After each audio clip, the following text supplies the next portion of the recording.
I'd like to thank you, yes, you and my audience, for making my game better. As a result of publishing my videos, my game is now 11% faster. Making these videos has helped me in 3 different ways.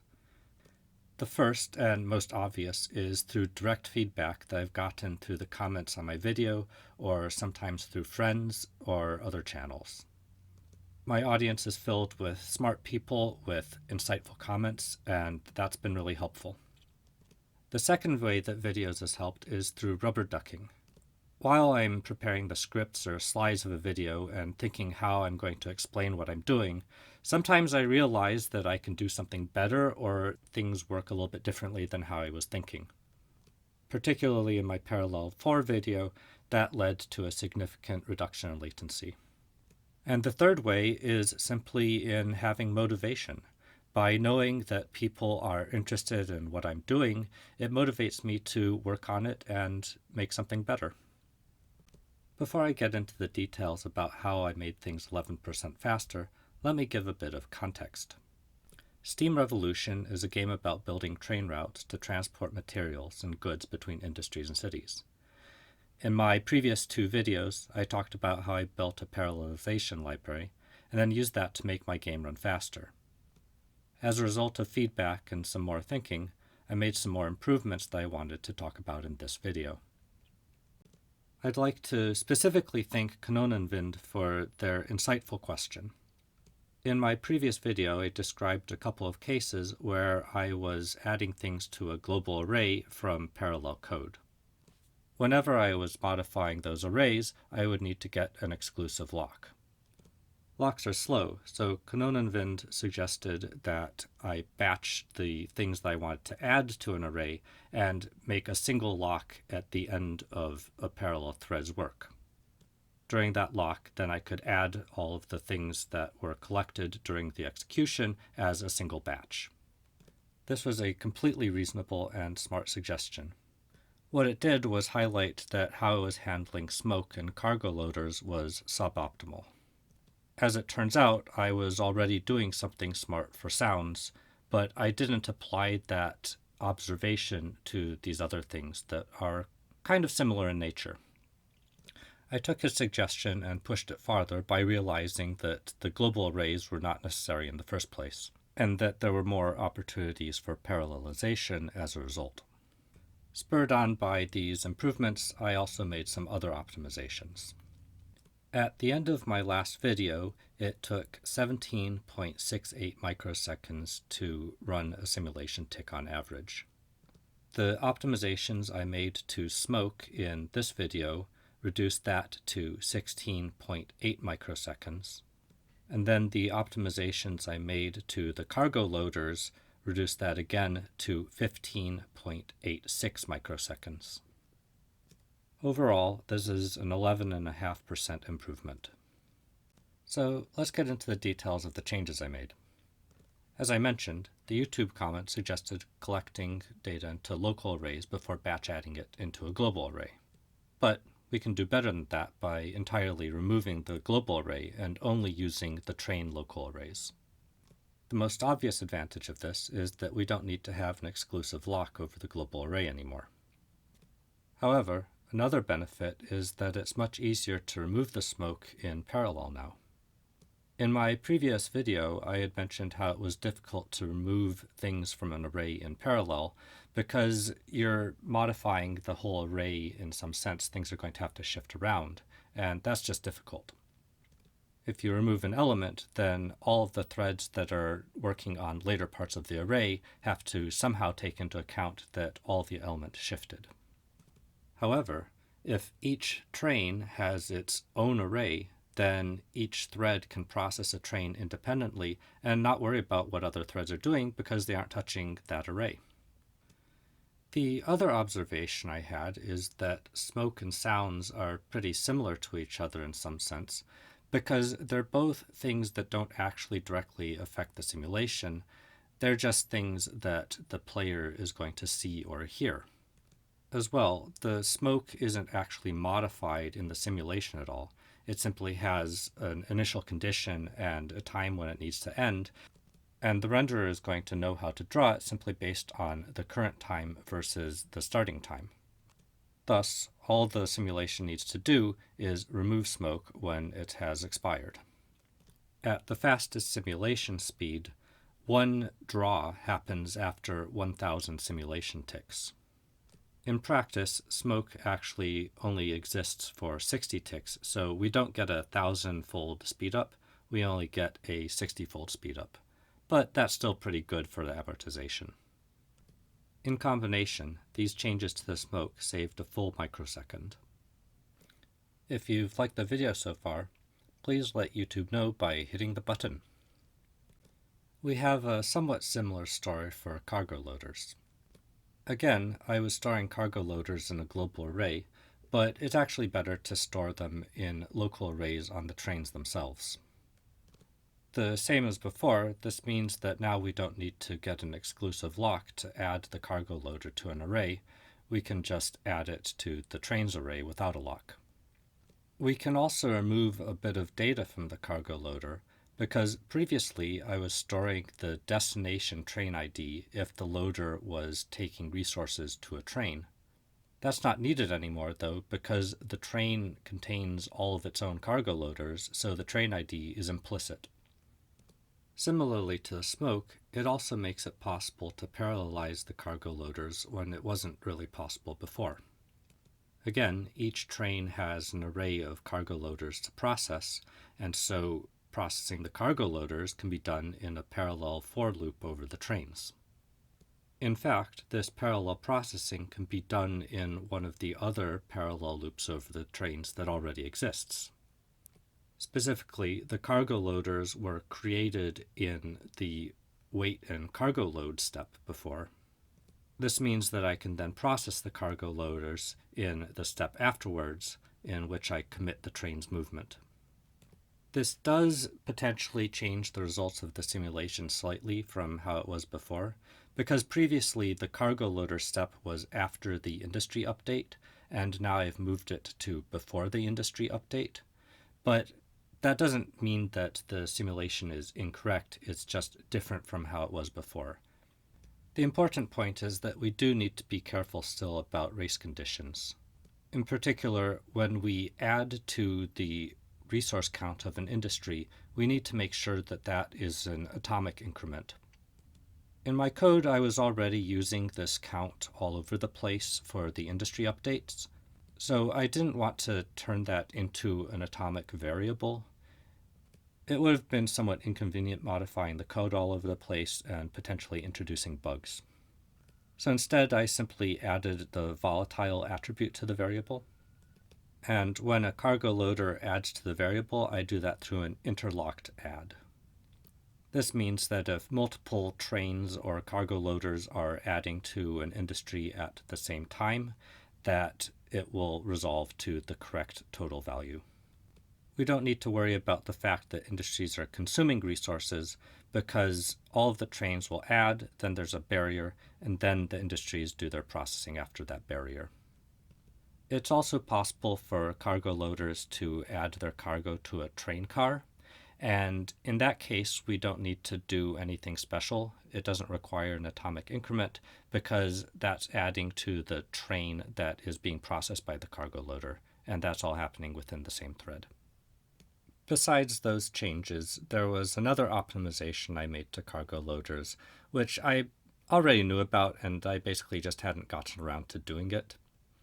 Previously, when I was creating a cargo loader, I would also modify the path and generate a path for it at the same time. This was using the path nodes that were already stored in a platform, but it was basically combining those of the path to the train and then back from the train. So it wasn't a particularly complicated thing to do, but it wasn't necessary to do for every cargo loader. I changed it so that I cache the paths. If no path exists yet, then I calculate a path like I was doing before, and I save the results. If a path already exists, then I use it. Honestly, this is something that I could just do during the simulation initialization, but that would require a larger refactor of my code, and I was a bit lazy to do that. The other change I need to do is previously I was storing in the path nodes themselves whether the loader is carrying a box or not.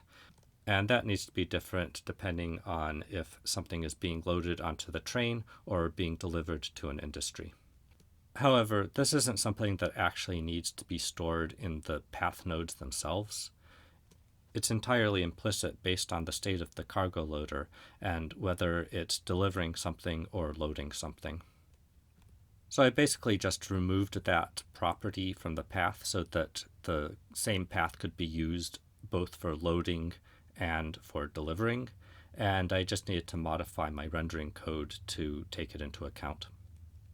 In combination, all of these changes to the cargo loader code saved 1 microsecond. The final thing that I did was parallelizing the code for adding cars to trains. This is an interesting case because there's not any obvious side effect of adding a car to a train, so it seems like it should be trivial to just do a parallel for loop over the trains. And in some sense, that is trivial. It also has a nice side benefit that looping over the trains by the same threads as the previous loops of the trains should mean that the trains are already in the local thread caches, so in theory should be more efficient. The thing that makes this not entirely trivial is that there actually is a side effect that is globally visible. Specifically, I have a Boolean called adding trains done, which when it's set means that the adding trains and cars logic can be entirely bypassed. When I run the adding cars step, first it sets this to true, and then if any of the trains are detected not to have enough cars in them, then it sets it to false. This is effectively an AND operation, so if any of the trains are not done, then the global state needs to be set to not done. So the question is, how can we most efficiently propagate this state from a thread into a global variable? The first observation is that we want to avoid touching the global variable as much as possible. This is where the design of my parallel for library pays off. Each thread is given a range of train IDs to process. This allows me to collect the results of the value on a per-thread basis over that thread's set of trains and only set the value at the end of the thread execution. I basically have two options for how to do this, and I'm not sure which is definitely better. The first option is that I could do an atomic exchange operation to write to the global value. This would be an atomic read-modified write operation and ensure that the memory is in a consistent state between all threads. The other option, which is the option that I used, is to simply write to the value and have the global value be set as a volatile variable. I only write to the global value if the value in the thread was false, so I don't need to be worried about the order in which the falses are written, because false is false. The x86 memory model is pretty strong, but this particular application falls into a hole in the memory model. Specifically, the total order of writes is guaranteed to be preserved, but a read isn't necessarily going to see a write that happened in a different thread. This means that the main thread could potentially not see the value that had been written in one of the other threads when it's checking the status of this global variable in the next loop iteration. So for this code to be correct in isolation, the main thread needs to have a memory fence after the parallel for loop to guarantee that the write to that global variable becomes visible to the main thread. In practice, I have a bunch of other atomic operations that would happen in different stages before it looped around back to this stage in the simulation. So I think that based on just time until it actually tried to perform the read again, and also the fact that there are going to be a bunch of atomic operations in between, that this fence isn't really needed. but I also didn't see any performance penalty that I could measure from adding it, and it makes it technically correct, so I put in a memory fence. The code for adding trains and cars was really fast already, so this saved 0.1 microseconds. It went from 0.5 microseconds to 0.4 microseconds. Making the code for adding trains also be parallel might be possible, but it would be way more difficult because now there's dependencies between whether a train can enter into a block that was entered by another train, and it probably wouldn't save much time, if any. It might go slower.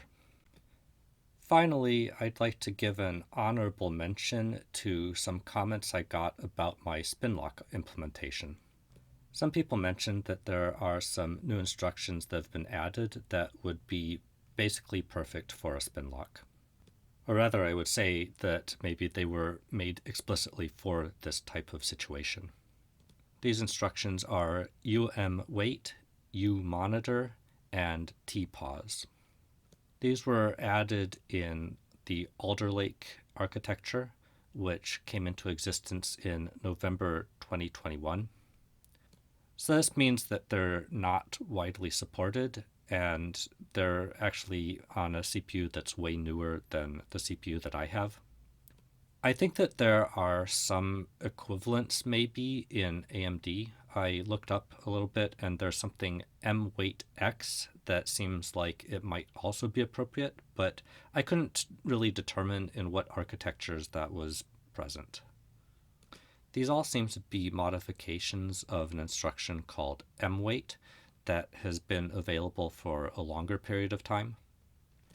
However, mwait is only available to a kernel and isn't able to be executed at lower privilege levels and would, I guess, generate a CPU exception. What wait and monitor basically do is they say that a CPU thread should go to sleep and wake up when an address gets written to. So they would go to sleep when they enter a lock and aren't able to acquire it, and then the thread that exits a lock would write to the memory location that's agreed upon to wake up all of the threads so that they could then try to acquire a lock. This is interesting, but actually I don't think would help my case all that much because my assumption is that the locks are under very low contention in the first place. So the fast path wouldn't be modified at all, which is just checking is the lock open. If so, then go ahead and acquire the lock. It would mainly help in reducing the spin lock of doing this busy wait, checking the status of the lock to some sort of thing where it goes to sleep and gets notified. If you found my video interesting or informative and want to be notified when new videos come out, then go ahead and subscribe to the channel and ring the bell. So, in conclusion, there are a couple of takeaways from this video. The first is that it was good to store data per train instead of in a big global array. Storing per train was good for a couple of reasons. The first is that I could avoid getting an exclusive lock over the global array in order to add to it. Having data stored in the trains also made it much easier to parallelize operations that required those arrays. And finally, it allowed me to remove simulation stages. In one case, that simulation stage got merged into another stage, and in the other case, it allowed me to pull that simulation stage into a lower frequency update. This leads into my other observations, which is that it's good to reduce the frequency of performing calculations as much as possible when you can. In my case, that meant removing smoke only once per draw instead of once per simulation tick, and there are often many simulation ticks per draw. The other observation is that if you can cache a calculation instead of redoing it every time, then that's probably worthwhile. So if we take a look at the stages in my simulation, color-coded as green if they're run in parallel and red if they're not, then this is the set of stages before I started my video. and this is the set of stages after. You can see that there are fewer stages and a higher percentage of them are parallelized. I hope you've enjoyed my video. If you have any questions or comments, please write something down below. I also have a question that I'd like to crowdsource an answer to. One of the problems that I've run into when trying to optimize things is that the timings are extremely inconsistent. In my graphs, I've shown 4 significant figures with great confidence saying 15.86 microseconds or whatnot. In reality, the variance between runs is on the order of a microsecond, so that's like, 5% difference per run. I think that a lot of this might be coming down to the unstable clock rates, but I don't know a way to fix the clock rate to be something that is consistent. Something I've tried in Windows is to set the min and max CPU frequency to both be 100%. This seems to have no effect whatsoever, though. So if you know a way to actually force the clock rate to be just at the base frequency and stay there, I would love to know.